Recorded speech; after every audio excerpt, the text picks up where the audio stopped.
Yes, our good old friend, the Monstera Siltepecana, also known as the silverleaf monstera, a true beauty, no doubt. It is a fast-growing plant.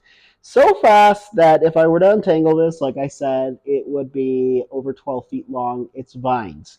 I decided, because I didn't want it just growing around my apartment, to put a trellis inside of its pot. And I have to say that trellis did wonders because this baby has taken off so much so it usually takes about 3 years for a Monstera Siltepecana to fenestrate, like let's say your Monstera deliciosa. Fenestrations, if you don't know, are those holes that appear in like Monstera leaves, those slits that you see out of nature. And I did not expect this Monstera Siltepecana to ever fenestrate, but boy, after about 2 to 3 months on this trellis and growing around it and making sure that I kept it wrapped up in there, sure enough, it fenestrated and continues to do so. The problem is, guys, is that I've had it in this pot for about 2 years, and I've noticed that its leaves have started to kind of struggle a bit with their growth. Not as much fenestration, leaves are coming out smaller, which means that it probably needs a little bit more room to grow. Now, normally Monstera, most species of Monstera like to be rootbound, including this guy, but there does come a point where you do have to upgrade its size. So that's what we're going to do. And I do not want to take it off of the trellis because, oh my gosh, that would just be so much work. But what we're going to do instead is something I have never done before. And I hate to do it because it's in a cute little pot, but also I don't really care. I just want this plant to be healthy. And I already see its roots trying to budge out of this little hole over here. So what we're going to do is we're going to gently crack it open so I can transplant it into a pot that is a little bit larger. That way it has more room to grow. And I am so sorry to do this to you, Monstera Siltepecana. And I hope that I should have done some research. Usually I do a lot of research on my plants before doing stuff like this, but like not knowing whether or not just like cracking its pot is going to have any negative effect or freak out the plant. I hope not. I hope it's not sleeping right now. I hope that it understands the care and the love that I've given it, and that I wouldn't do this if I didn't feel like it was the best possible option, because I still have to wrap around some more of its vines that keep on coming out, and I want to do that before watering it again. So wish me luck, and we're gonna do this together, guys. Okay? I'm like so concerned about the plant. The plant's like, dude, just do it. Just crack it open and let's move on. All right? Okay. So here we go. Yay! Okay, so yes. Okay, I didn't need to crack too much. We're going to gently, Kevin. It's like I'm performing surgery or something. Oh my gosh, it's so root bound. Oh my god, guys. Let's try to take this out of here gently so we can keep the trellis intact, and that way I can show you guys the roots. Oh my gosh. Holding this out is such... I don't know why this stuff stresses me out so much. I'm so concerned about the plant, like that it's being hurt by me doing this. The plant's just like, I'm a plant. Just get over it, man. All right. So let's take this, move this baby. Got to sweep that up afterwards. But yeah, I was exactly right. Again. Just kidding. Okay. So look at those roots. I mean, that's like what, 95% root and a little bit of soil. So what we're going to do, my friends, is let's get rid of the rest of that ceramic stuff.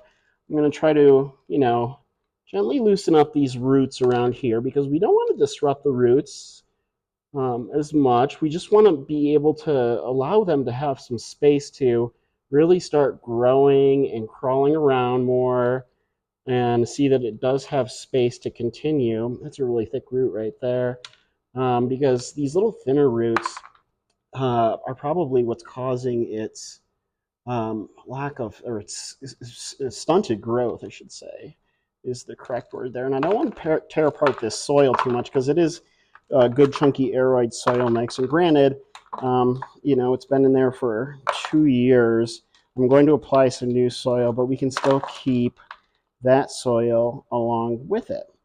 But again, like I said, I am just gently pulling apart some of the roots here. Oh my gosh, I wish that I could just like easily unwind this, because these roots are so wrapped around there and I feel so bad. And also because this is the sort of plant, like a lot of, you know, climbing aeroids, like your philodendron, and especially your regular Monstera deliciosa, boy, oh boy, do those things grow long aerial roots. And this baby has grown aerial roots as well.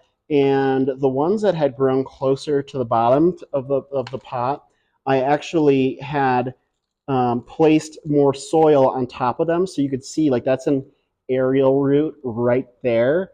And I just had it go further into the soil. And so that thing started to take off and add some extra root layering to it. And so by doing this and loosening it up, it'll allow us, when we put it into its new pot, its new home, to be able to just stretch around and be like, ah, yes, I have more space to just be myself, my true Monstera Siltepecana self. That's right, we want our plants to be healthy and happy, you know, and there's nothing more happier for a plant than having its, you know, pot cracked open at, what time is it? 9 o'clock at night. I would be furious, be like, what the heck is going on here? Why is this guy always doing this crazy stuff? Oh, I can see where that aerial root, that big thick aerial root, is going into the side there. I'm going to try to loosen up a little bit around there, and I don't want to tug at it too much because I don't want to tear at it, but I do want to make sure that there's a lot of space, and I think that that's good. I mean, it's pretty much just a root ball at this point, but by loosening this up, it will allow for the plant to continue its growth pattern, to continue to grow larger and bigger and stronger. That's right, Monstera Siltepecana. I honestly thought when I first got this plant, like I showed you guys in the first video from over a year ago, that I didn't think it was going to survive. And I really did not continue to think that up until I put this trellis in there and I started wrapping it around. And man, oh man, does this thing love it. And I really love the way that it looks in this trellis. I think it looks so beautiful. And so I want to continue to see how much larger its leaves can get and how much happier and healthier this plant can get. So I'm thinking we're in good shape here. And so now what we're going to do, my friends, is we're going to take its new pot, which is slightly larger. That's all we wanted. It was a little bit larger, a little bit more breathing space. Basically upgraded from like a 1-bedroom apartment to a 2-bedroom, you know. And so now when it has its Monstera friends over, they have a place to stay. Yay! This is what you guys get for watching my YouTube channel, my nonsense. Okay, so we're gonna use our chunky aeroid soil potting mix, and we're gonna put in a firm layer, a firm new layer there. Yep, there we go. And just to hopefully help it with its growth, I'm gonna put some rooting hormone powder on it, like so, a little dash, like it's shake and bake. And then, my friends, we're going to pot it right in there. Welcome to your new home, Monstera. I hope you enjoy the views and the lack of sound from people smacking a hammer up against your pot in the middle of the night. So sorry. I only did it for your own safety and health. Okay, so there we go. And now we're just going to fill in the sides like so. This wasn't as stressful as I thought it would be. And of course, I just like to get myself worked up over things that I shouldn't need to. That is just who I am. And I really care about my plants. And I really want to make sure that they're happy and healthy. And as much as I really thought that was a nice little cute pot there, I've also had that pot for about 4 or 5 years. And it also does not really fit the aesthetic look that I'm going for in my urban jungle here, which is either crates, earth tones, or hopefully white. I love white pots, and this will be perfect for it. And this is like a perfect upgraded size. And so it is going to be one happy plant. At least that's what I'm telling it. And it better listen. It's like, I'm not going to listen to you. You're crazy, man. Okay. So we've got it around the side, like so. And now, my friends, my dear friends, we are going to, save up some of that soil that I'm not using. This stuff's expensive. It's like 18 bucks a bag. Unless I make it myself, and I just don't have time sometimes. Do I have any clips in here? No, I'll be right back. And I'm back with some little clips. Let's see. Performed surgery on this little Monstera Siltepecana. Okay, so I'm going to try to, what I've been doing is, I like to make sure that the vines go underneath. Oh no, this little clip's coming undone.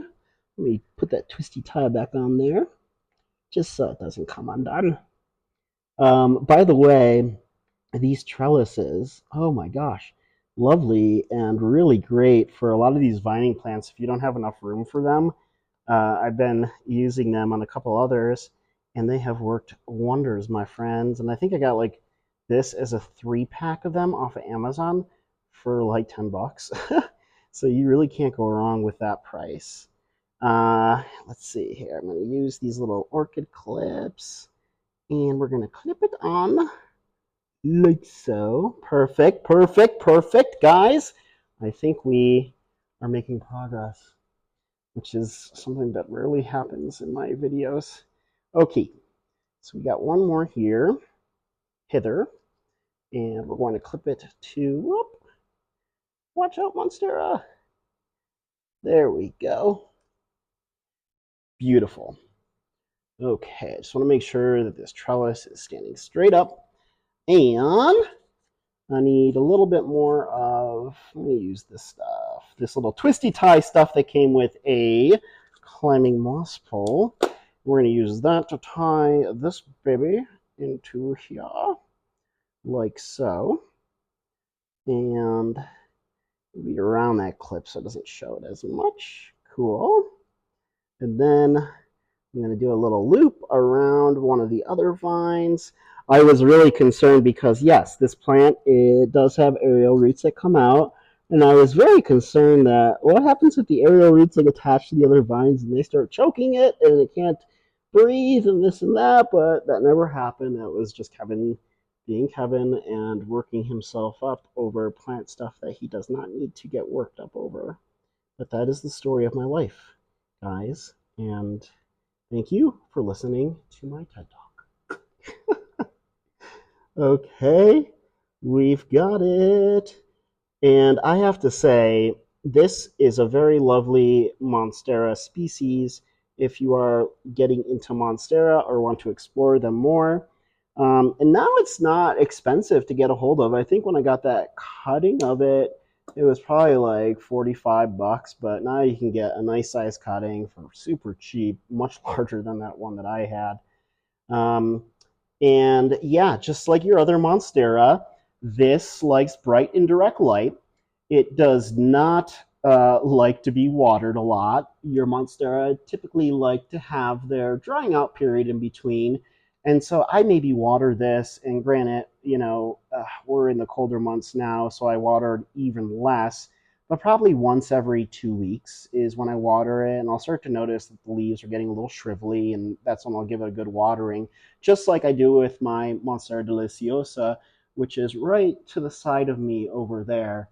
Recently, I got myself a Christmas gift, and that is a Monstera Thai constellation, because man, oh man, up until about 6-8 months ago, those babies were expensive because they're variegated. I mean, they were like several $100s, and I was lucky to get this at a Denver area plant shop that has beautiful rare tropical plants, and a size this large about a year ago probably would have cost like $400 or $500, but it was on sale for $100. And so I was like, you know what, it's Christmas, and why not get yourself a nice plant that you've wanted for a long while now. So I'm very much looking forward to watching that one grow, though those are very slow growers, unlike the Monstera Siltepecana. So that is our story here, and I'm going to give this guy a good watering, and hopefully we'll continue to see really healthy growth. I want to thank you guys so much for tuning in to another one of my videos. If you haven't already, please like this video, give it a thumbs up, subscribe to my channel, hit that notification bell so you can see more fun and interesting planty content like this. And speaking of which, check out my brand new website, plantswithkevin.com, because it's there where you will find helpful plant care tip articles that I've written, as well as behind the scenes videos and DIY urban jungle plant design stuff that I do here in my urban jungle that has turned into chaos, but beautiful chaos, you know. Hey, thanks so much again, guys, and I'll see you in the next video.